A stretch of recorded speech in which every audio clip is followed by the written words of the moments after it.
Hello everyone, कैसे हैं आप सब। ये वीडियो सीए फाउंडेशन वाले बच्चों के लिए मैंने स्पेशली बनाया है। वो उनको डर लग रहा है कि हमारा जून 24 में भी एग्जाम कैसे आएगा, क्योंकि सीए इंटरमीडिएट का पेपर रिव्यू देख के तो ऐसा लगता है कि अरे बाप रे, कैसा पेपर आईसीआई देने वाला है। तो बच्चों, आप लोग डरो नहीं। मैं एक चीज आपसे शेयर करूंगी और पूरा एक एनालाइज करेंगे कि क्यों चीजें ऐसे बच्चों को लग रहा है कि इस पेपर डिफिकल्ट है, लेंदी है, और मुझे क्या करना चाहिए, सब कुछ बात करेंगे इस वीडियो में। चलिए शुरू करते हैं। तो सबसे बड़ी बात है, देखो, आईसीआई ने जब हमारा सिलेबस चेंज किया था बच्चों, तो ऐसा था कि उन्होंने एक बार साफ साफ लफ्जों में बोल रखा था हमारे आईसीआई प्रेसिडेंट ने कि आपको कॉन्सेप्ट पे ज्यादा ध्यान देना है। वो लोग चाहे कहीं से भी क्वेश्चन पूछ सकते हैं, उन्होंने साफ लफ्जों में बोल रखे थे। और वो भले आईसीआई मॉड्यूल में वो क्वेश्चन दे ना दे, आरटीपी में दे ना दे, या हमारे मॉक टेस्ट पेपर में दे ना दे, लेकिन आपको खुद से प्रिपेयर होना है कि आईसीआई कुछ भी पूछ सकता है। 3 चैप्टर में से एक क्वेश्चन पूछ सकता है। तो यही चीज हुआ है हमारे सीए इंटरमीडिएट के पेपर में। लोग क्यों बोल रहे हैं कि हमारा पेपर लेवल हाई था, पेपर हार्ड था, लेंदी था, क्यों था? सबसे बड़ी चीज है कि अगर किसी बच्चे का कॉन्सेप्ट क्लियर है, सब कुछ क्लियर, तो उसके लिए पेपर लेंदी लगा होगा। क्यों? कि कोई कोई क्वेश्चन ऐसा था कि पहले 10 नंबर के आते थे, वो 6 नंबर के आए, तो वहां से हमारा टाइम मैनेज नहीं हो पाया। 3 घंटे में हमारा पेपर छूट गया। तो उन बच्चे के लिए आता हुआ क्वेश्चन भी छूट गया। क्यों? कि हम लिख नहीं पाए 3 घंटे में, उस चीज को मैनेज नहीं कर पाए। दूसरी बात, जिसका कॉन्सेप्ट क्लियर नहीं था उसके लिए पेपर हार्ड आया था। और आपकी बात करते हैं अब कि देखो, आपका 4 पेपर है, accounting, business law, quantity aptitude और बिजनेस इकोनॉमिक्स। तो बच्चों, आपको सबसे बड़ी चीज पता है, सबसे ज्यादा आपको रीडिंग वाले पे प्रैक्टिस करना है।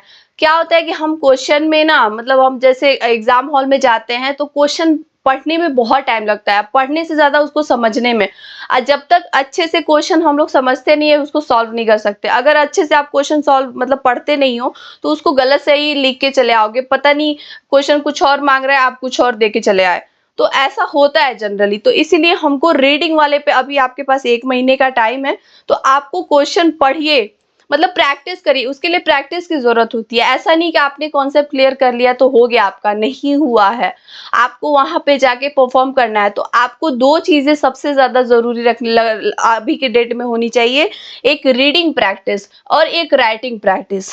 ठीक है, ये दोनों चीजें आपको उस 3 घंटे में काम आएगी। बाकी आपका कॉन्सेप्ट धरा का धरा रह जाएगा, आपको सब कुछ आता रहेगा, लेकिन आप कुछ लिख नहीं पाएंगे।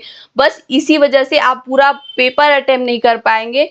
बस यही कमी की वजह से हम लोग सब कुछ पढ़ते हैं, लेकिन कहीं ना कहीं हम लोग लिखने में आलसी हो जाते हैं, लिखते नहीं है, क्वेश्चन को पढ़ने की कोशिश नहीं करते, सिर्फ एक बार पढ़ते हैं और ठीक है आंसर लिखो।